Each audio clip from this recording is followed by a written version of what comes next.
Good evening and welcome back to Flashback. This is the series where I go back to the first installment of a long-running franchise, play it, and see if its gameplay still holds up. Well, tonight it's time to play ball!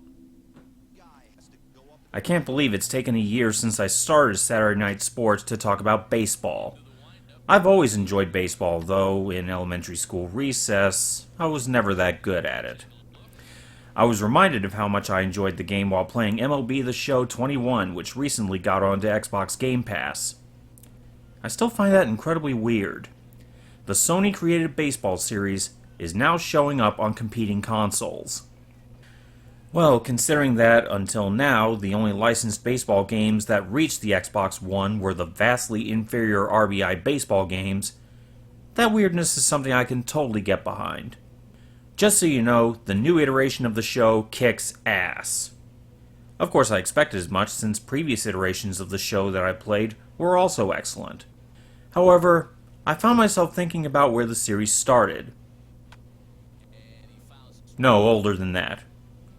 The 06 game on the PlayStation 2 may have been the first to be called the show, but Sony had been making baseball games since the start of the PlayStation brand. For tonight's flashback, I'm going back to MLB Pennant Race on the PS1.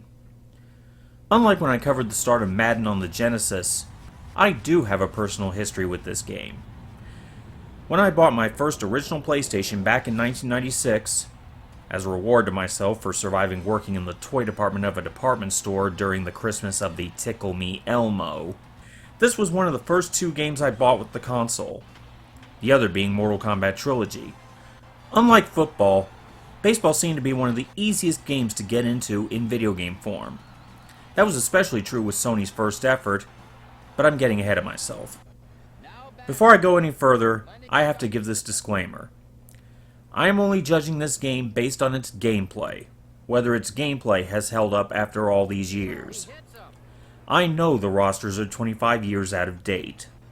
I know that newer teams in the league, like the Tampa Bay Rays and the Washington Nationals, are not in the game. I personally do not care about those things. If you just can't bear the idea of old rosters, or you're that hard up to take the race to the World Series, just load up the current iteration of the show. Despite being one of Sony's first attempts at a baseball game, I say one of since Sony's actual first baseball game was ESPN Baseball Tonight on the Genesis, Super Nintendo, and Sega CD, Sony made sure to provide plenty for the money. No, you won't find a franchise mode, or something like Road to the Show where you follow a single created player's career. However, the options were plentiful by the standards of the mid-90s. Along with the basic exhibition mode, there is a season mode, you can skip straight to the playoffs, and there's even a home run derby. The home run derby is addictive in itself. You get 10 chances, in the most default settings, to nail as many homers as possible. I'm sure earlier baseball games had home run derby modes, but Sony's presentation was great for the time. It's just a thrill to follow the ball as it flies into the stands, or even in the buildings across the street. The rosters can be fully adjusted. You can even create yourself to put into the game.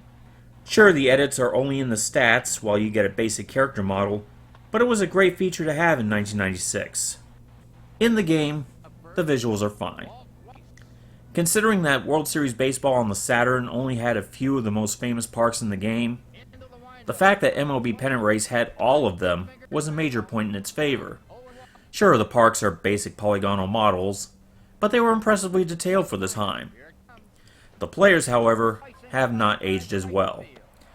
While the fields are polygonal, the players are just very blurry sprites. While the animations are okay, the jittering of the pitcher can be a bit of an eyesore, and the animations for the base runners can be rather funny when a camera shift switches the models from the side view to the rear.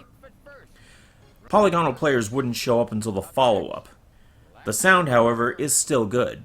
Jerry Coleman's play-by-play is varied enough that phrases don't repeat too often, and the sound effects sound authentic. The only issue is the crowd noise. I'm not talking about the crowd in-game. I'm talking about in the menus. Just listen.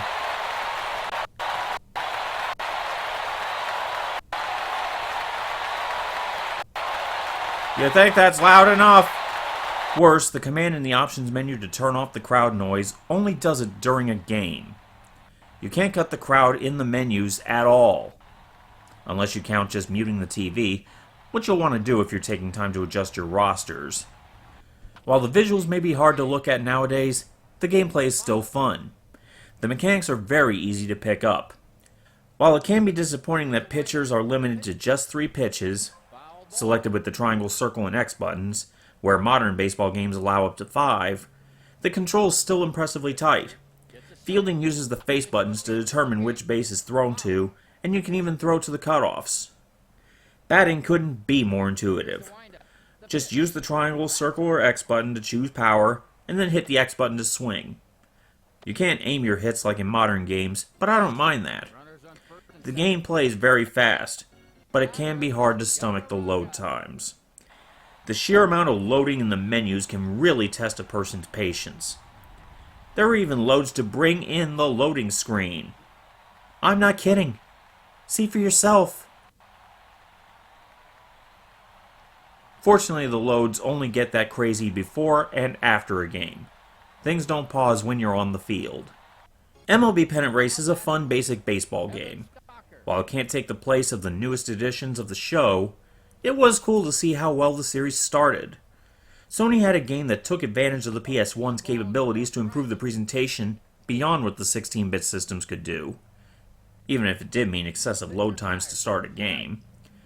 Speaking from a purely gameplay standpoint, again, I don't care that the rosters are out of date and things like that, this one can be a great pick for beginning players. It's easy to pick up and enjoy. Sure beats the crap out of EA's triple play games, that's for sure. It may look rough, but this aging veteran can still knock it out of the park. Enjoy this little trip to the start of the show? Give a like and maybe subscribe if you haven't already. Have any suggestions for other franchises for me to check out their beginnings? Leave them in the comments below or send them to me on Twitter. My handle's right there. This has been Flashback. I've been Adam, and I'm out of here. Game on.